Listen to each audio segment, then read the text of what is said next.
Okay, I have a little story that I want to tell you today. It's exciting, and then it gets scary, and then there's a twist, but at the end, there's a message. And I don't want to give too much away, but at the very end, there's a dance. All right. I know. I've given too much away already. All right, so the other day, I was leaving for work, and I was walking to my car, and it was raining a little bit, and it was like a mist, like a drizzle, like a mizzle.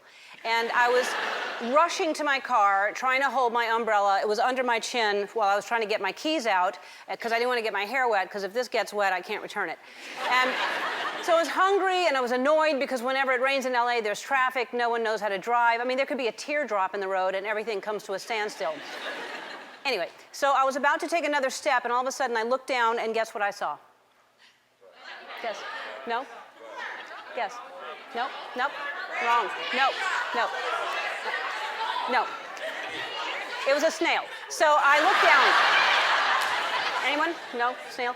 Anyway, so it was like an inch away from me. I almost stepped on that snail, and that's the scary part. And then literally, it stopped me in my tracks. There I was, a Hollywood glamour queen in a big rush to get home, and there's this little creature just trying to cross the parking lot, and it was going like, you know, at a snail's pace. And yes, which I totally get now.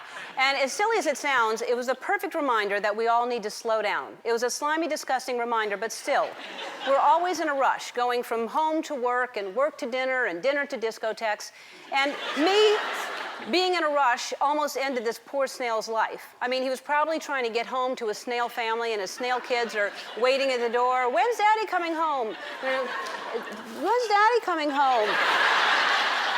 And then his snail wife is probably in the kitchen making some type of risotto, which to me is very bland, but if that's what she wants to make, let her make it.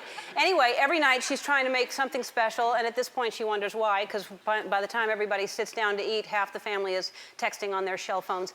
Anyway, back to the story. Here comes the twist.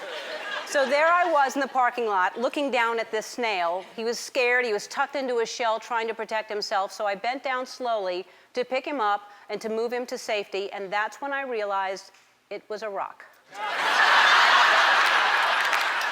That's the twist. But to focus on that would be getting away from the point. The point is, we need to slow down. We need to see what we're doing affects everything around us. We need to pay attention to all the beauty in the world, whether it's a snail or a rock.